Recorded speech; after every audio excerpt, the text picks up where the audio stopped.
podcast de la CGT du CHRS.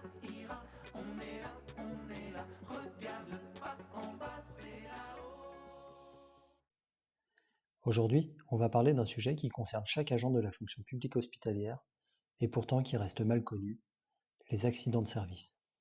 Vous vous êtes fait mal au travail? Vous avez subi une agression physique ou verbale?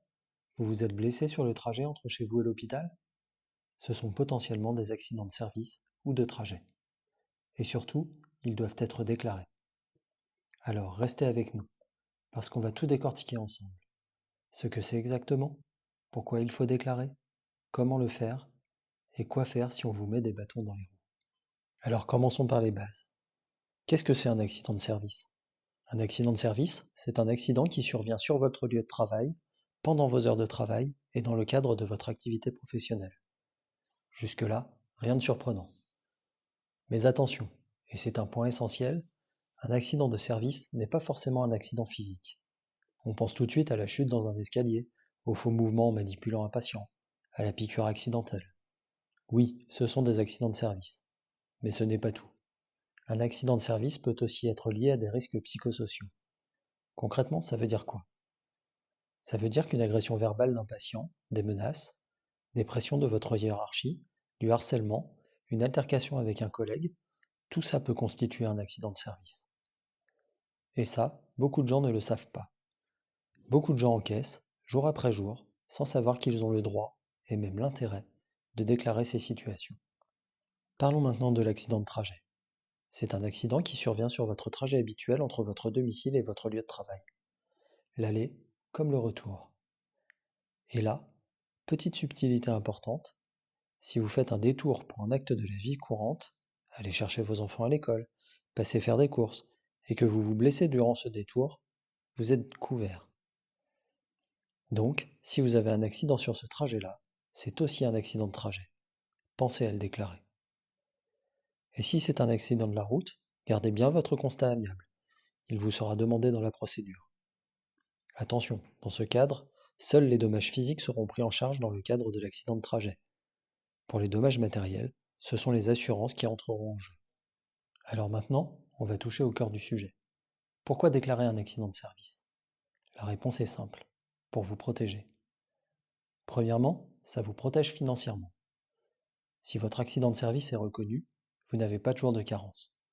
Vous savez, ce fameux jour où vous n'êtes pas payé pendant que vous êtes en arrêt maladie. Eh bien, un accident de service reconnu, il n'y en a pas. Il n'y a pas non plus d'abattement de 10% sur votre traitement indiciaire et pas d'impact sur votre prime annuelle. Donc, pas de perte de salaire. Et si votre arrêt se prolonge, vous ne risquez pas de passer à demi-traitement. Et tous les soins liés à cet accident, les séances de kiné, les consultations spécialisées, tout ça, c'est pris en charge. Deuxièmement, ça vous protège pour l'avenir. On ne sait jamais comment un accident va évoluer. Vous vous faites mal au dos en manipulant un patient, sur le coup ça passe, et puis 6 mois plus tard, 1 an plus tard, ça dégénère. Si vous n'avez rien déclaré à l'époque, vous repartez de zéro. Vous n'avez aucune trace, aucun dossier. Mais si vous avez déclaré, même sans arrêt de travail au moment des faits, c'est dans votre dossier. Et si un jour vous devez engager une reconnaissance en maladie professionnelle, cette déclaration sera une pièce essentielle.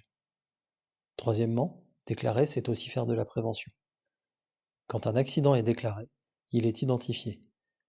Il remonte dans les statistiques. Il met en lumière un risque sur votre poste ou dans votre service. Et ça peut déclencher des actions concrètes. Un changement d'organisation, du matériel adapté, une formation. Si personne ne déclare, personne ne sait et rien ne change. Donc je le répète, même si votre accident n'a pas entraîné d'arrêt de travail, même si sur le coup vous vous dites c'est pas grave, ça va passer, déclarez, toujours. Bon, maintenant qu'on est convaincu, comment on fait concrètement? Première étape, informez votre responsable. Dès que l'accident survient, prévenez votre responsable de proximité. Si c'est en dehors des heures de bureau, prévenez le cadre de permanence, en général entre 17h et 20h.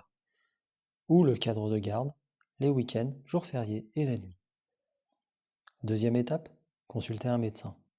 Ça peut être aux urgences, ça peut être votre médecin traitant, ça peut être le médecin de votre choix. L'important, c'est d'obtenir un certificat médical initial d'accident de travail. Ce document est fondamental. Il décrit précisément les atteintes dont vous êtes victime. Donnez l'original à votre cadre et, c'est très important, gardez-en une photocopie pour vous. Troisième étape, votre cadre remplit avec vous la déclaration d'accident de service. Il doit préciser les circonstances exactes de l'accident via la plateforme intranet dédiée et transmettre l'ensemble des documents à la direction des ressources humaines. La déclaration d'accident de service plus le certificat médical initial. Et dans le cas d'un accident de trajet, ajoutez le constat à l'amiable s'il y en a un. Quatrième étape, vous attendez l'avis de la DRH. Dans les semaines qui suivent votre déclaration, vous recevrez un courrier vous indiquant si votre accident de service est reconnu ou non. Maintenant, on arrive à un point qui me tient à cœur, parce que c'est une situation que trop d'agents vivent. Vous allez voir votre cadre, vous lui dites que vous avez eu un accident de service et on vous répond: «Oh, ce n'est rien, pas la peine de déclarer.» Ou pire: «Non, ça ne rentre pas dans les critères, je ne fais pas la déclaration.» Alors soyons très clairs, personne n'a à juger si vous êtes victime ou non d'un accident de service. Ce n'est pas à l'encadrement de décider. Si vous estimez être victime d'un accident de service ou si une constatation médicale a été réalisée, votre cadre a l'obligation de faire la déclaration. Il n'a pas le droit de refuser. Si malgré tout on vous oppose un refus, ne restez pas seul. Contactez vos représentants du personnel CGT. Ils sont là pour ça. Ils connaissent la procédure, ils connaissent vos droits et ils peuvent intervenir pour que la déclaration soit faite. Autre cas de figure. Vous avez fait une déclaration dans les règles et puis la DRH vous envoie un courrier pour vous dire que votre accident de service n'est pas reconnu. C'est rageant, mais ce n'est pas une fatalité. Vous avez un droit de recours. Mais attention, les délais sont très stricts. Vous avez 2 mois à compter de la réception du courrier de refus pour contester la décision. 2 mois, pas un jour de plus. Pour contester, vous devez demander par courrier la saisine du conseil médical. Ceci adressé à la DRH. Et là, c'est capital. Gardez une preuve de ce dépôt. Soit vous l'envoyez par mail, soit vous la remettez en main propre à la secrétaire de la DRH qui signe votre double. Sans preuve, c'est parole contre parole. Protégez-vous. Sachez que vos représentants du personnel CGT siègent au conseil médical. Ils sont là pour défendre votre dossier et pour vous représenter. Contactez-les le plus tôt possible, dès que vous recevez le refus, pour qu'ils puissent vous conseiller et vous accompagner dans vos démarches. Au-delà des 2 mois, il sera trop tard pour contester. Donc ne laissez pas traîner. Alors, résumons tout cela en quelques points clés. Un accident de service, c'est tout accident survenu au travail, pendant les heures de travail, en lien avec votre activité. Et ça inclut les risques psychosociaux.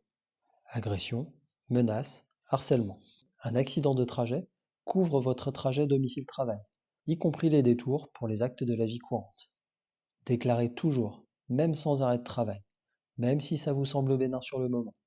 Ça vous protège financièrement, médicalement, et ça contribue à la prévention.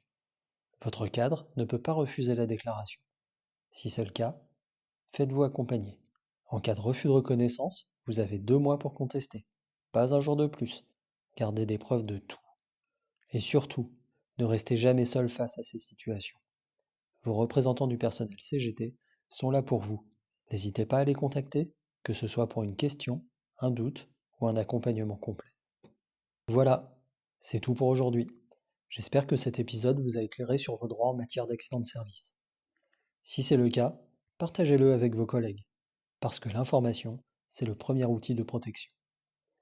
On se retrouve très vite pour un prochain épisode. D'ici là, prenez soin de vous.